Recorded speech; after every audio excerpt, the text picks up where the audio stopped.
ao que está assentado sobre o trono e ao Cordeiro sejam tributadas ações de graças e honra e glória e poder por todos os séculos. Missão Evangélica Boas Novas. Programa Boas Novas. O que jamais passou pela mente de pessoa alguma em toda a história do gênero humano, salvação eterna, vida eterna de graça, sem participação humana nenhuma, é o que pregamos, porque é isso que significa o Evangelho da Graça do Senhor Jesus.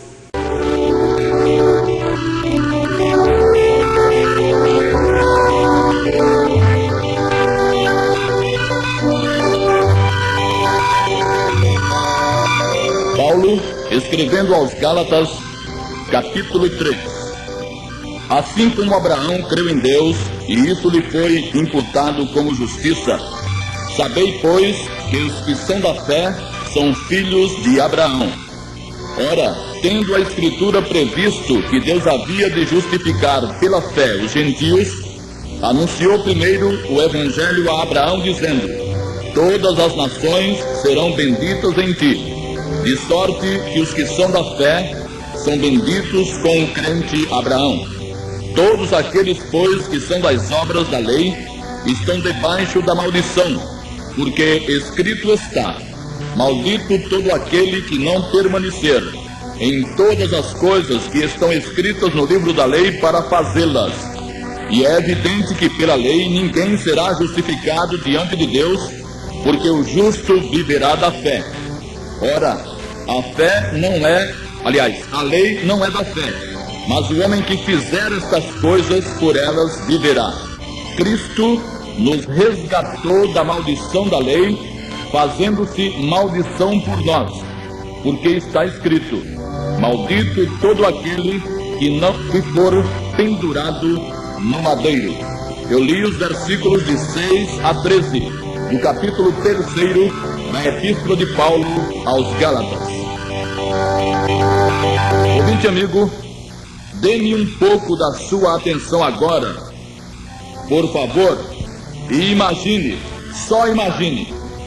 Imagine este mundo caótico como está, conturbado como está, violento como está, depravado como está, sem esperança nenhuma. Pense nos milhares de pessoas que dormem com o sonho de um mundo melhor para o outro dia e acordam no outro dia em um mundo pior. Pense no que será isso em 2 ou 3 anos. Pense na onda de suicídios que os mais fracos começarão. Pense e agora responda: já ouviu falar em tempos assim? Não lhe dá calafrios e apertos na garganta? Será que não existe uma saída? Será que ninguém pode fazer nada? Será que a humanidade está abandonada à própria sorte? Sim e não. Há uma saída, só que ela não é nem para a esquerda e nem para a direita.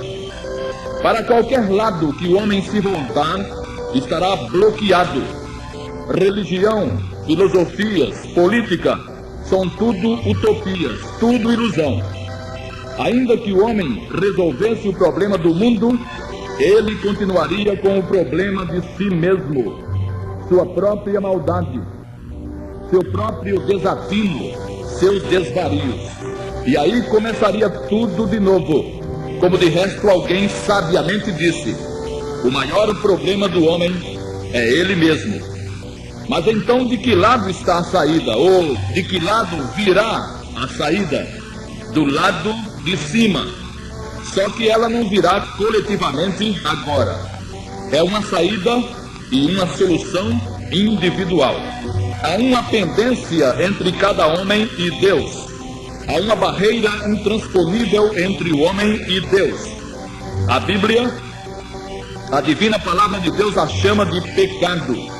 Não importa o apelido que os homens inventem, o nome correto daquilo que separa o homem de Deus é pecado, transgressão, iniquidade, maldade. E aí, ou o homem se livra dessa coisa, Ou essa coisa lançará o homem cada vez mais no desespero e na miséria, para finalmente projetá-lo na perdição eterna.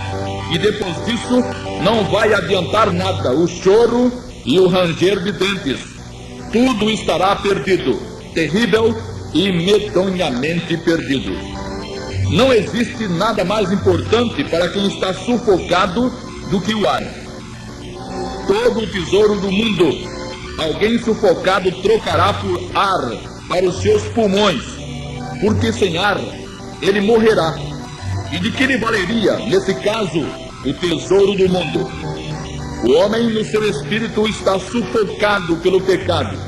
Por isso ele tem tentado libertar-se.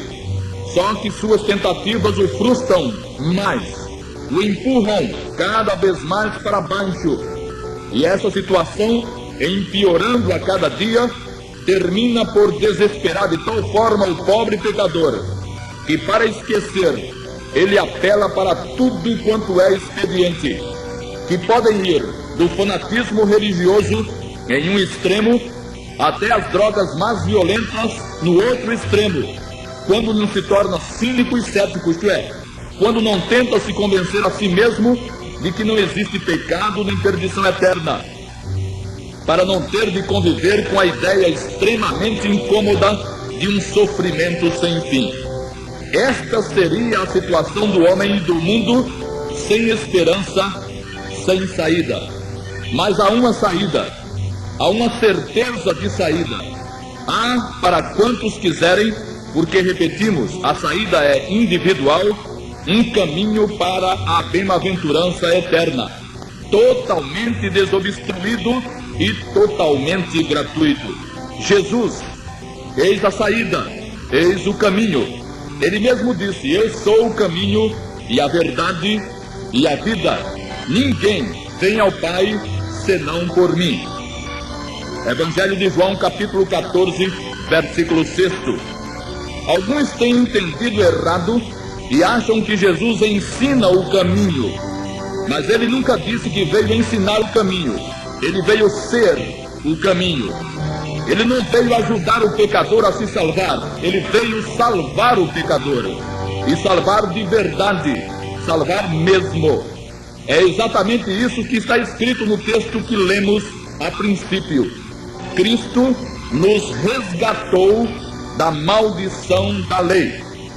Há na língua grega duas palavras parecidas que são traduzidas para o português com a mesma significação de resgatar, comprar, remir, redimir.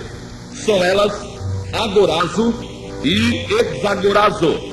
As duas eram empregadas no grego koiné, ou comum, principalmente no mercado de escravos, com significados diferentes, porque tinham no grego e têm significados diferentes. Se alguém comprava um escravo pensando em vendê-lo por um preço maior, isto é, se comprava para revender, auferindo lucros, era usado o termo agorazo, para significar que qualquer pessoa podia ser dono daquele escravo, porque ele continuava à venda. Porém, se quem comprasse quisesse conservar para si a coisa comprada, no caso o escravo, usava o termo exagorazo, e todos saberiam que o objeto comprado não estava mais à venda, e nesse caso era retirado do mercado.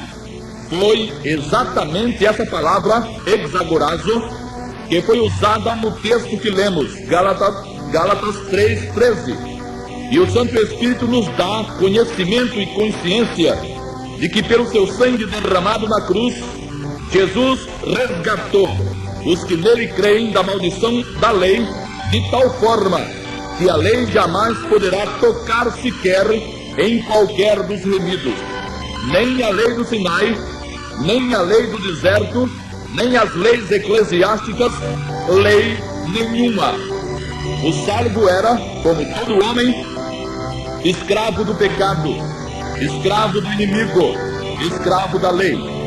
Mas por ter confiado no Senhor Jesus, por ter crido com o coração e confessado com a boca, ele foi exagorazo, comprado e retirado do mercado, não estando mais à venda.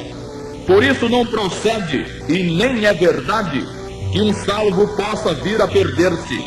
Não existe tal ideia em qualquer lugar da Bíblia.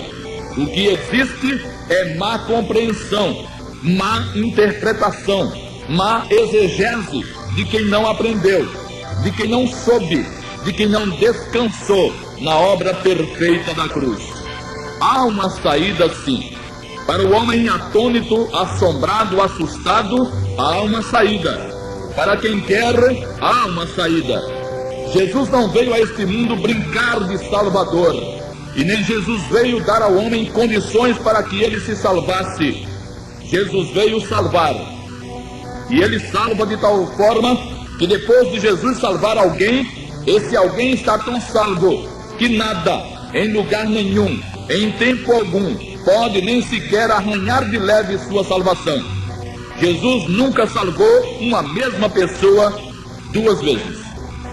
Diante do trono branco, no juízo final, descrito em Apocalipse 20, não vai estar nenhum mais fraco dos remidos pelo sangue de Jesus.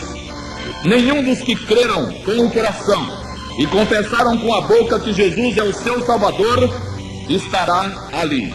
Nenhum. Porque Jesus o resgatou. Exagorazo. Não apenas o comprou, mas o comprou e tirou do mercado. E como diz o dito popular, prego batido, conta virada. Nem querendo, um salvo pode se perder. Se o ouvinte está achando incrível, então tente não ser filho de seu pai.